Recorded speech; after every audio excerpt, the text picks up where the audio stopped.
Hi everyone! In this video, we are going to see the summary and analysis of the poem Our Casuarina Tree written by Toru Dutt. Toru Dutt was an Indian Bengali writer. Her period was between 1856 and 1877. Now let us see her biography. Her original name is Tarulata Datta. She was born on 4th March 1856 in Calcutta, Bengal, British India. She was an Indian Bengali poet and translator from British India.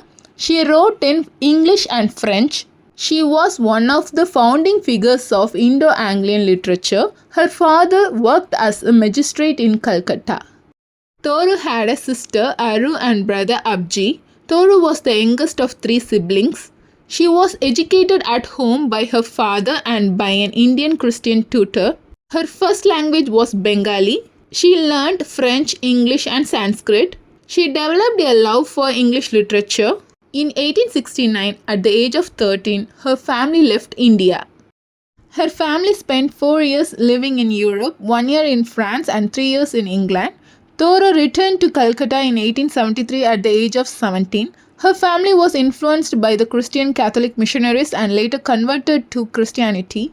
She died of tuberculosis on 30th August 1877 in Calcutta, Bengal, British India at the age of 21. Her notable works are A Sheaf Gleaned in French Fields, a poetry collection which was published in 1876. She wrote Le Journal de Mademoiselle d'Arves, a French novel, Bianca or the Young Spanish Maiden, an English novel, and Ancient Ballads and Legends of Hindustan, a poetry collection. These three works were published after her death.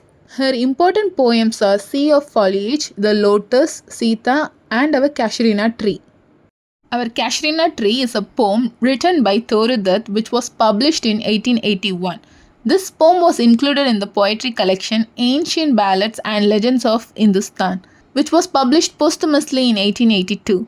Toru thus celebrates the majesty of the Casuarina tree that she used to see by her window and remembers her happy childhood days spent under it and revives her memories with her beloved siblings. Now let's see the poem stanzas and its summary. Stanza 1.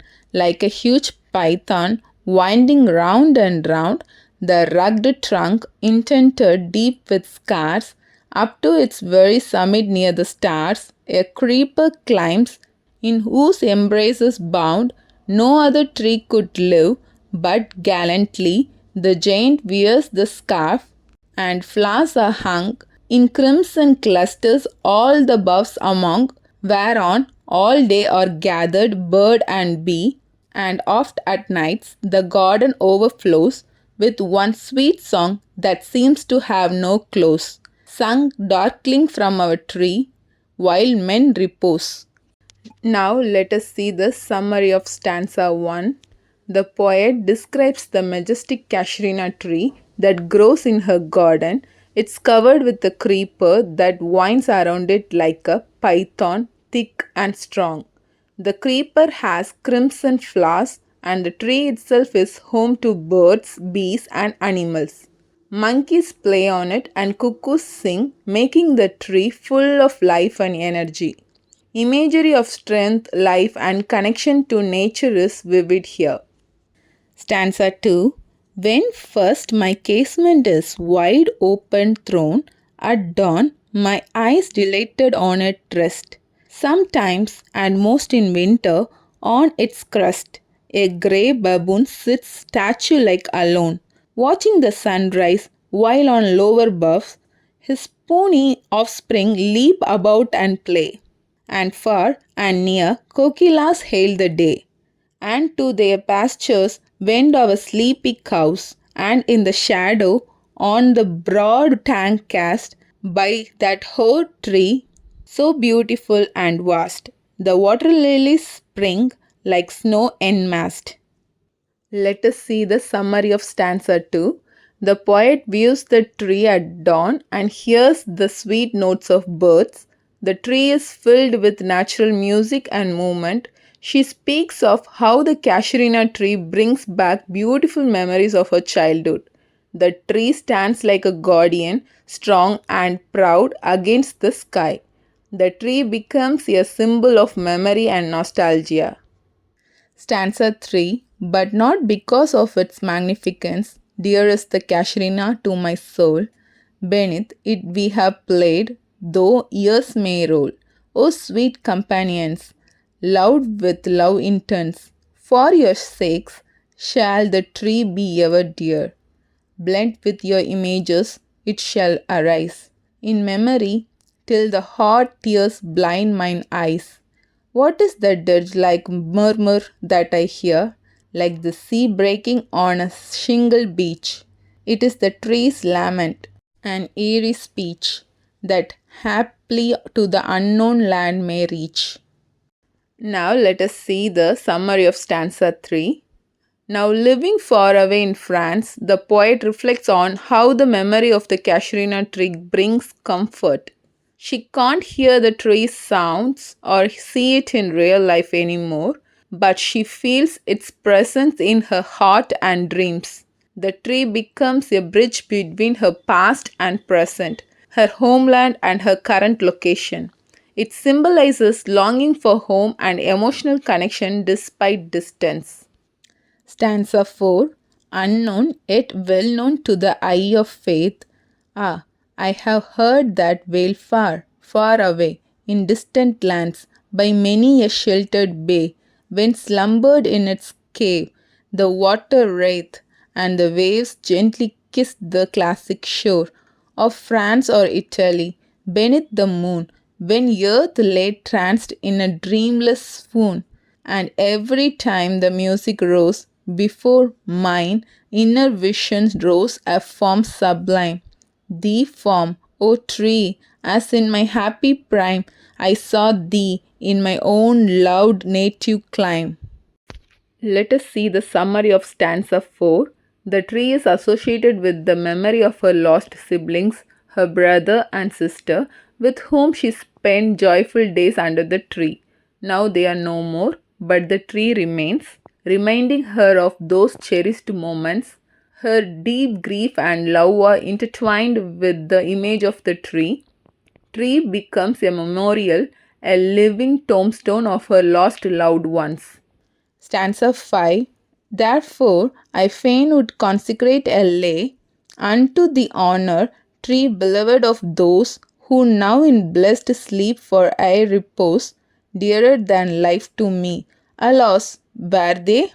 Mayst thou be numbered when my days are done, with deathless trees like those in Borrowdale, under whose awful branches lingered pale fear, trembling, hope, and death, the skeleton, and time the shadow, and though weak the verse, that would thee beauty fain, O fain, rehearse, may love defend thee from oblivion's curse. Let us see the summary of stanza 5. She prays that the tree may be dear to the future age, not because of its beauty or grandeur, but because it is bound to her past and her memories. The poet hopes that others will remember the tree as part of her soul and story. It becomes immortal through her poetry. It's a plea for emotional immortality through nature and verse. Till now, we have seen the summary of this poem. Now, let us see the analysis of this poem. The themes are nature and memory, love and loss, exile and nostalgia, immortality through art. Nature and memory. The tree is more than a part of the landscape, it holds emotions and past experiences. Love and loss. Toru Dutt immortalizes her dead siblings through her connection to the tree. Exile and nostalgia.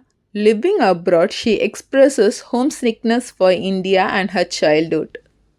Immortality through art. The poem itself is a way to preserve the tree and the memories forever.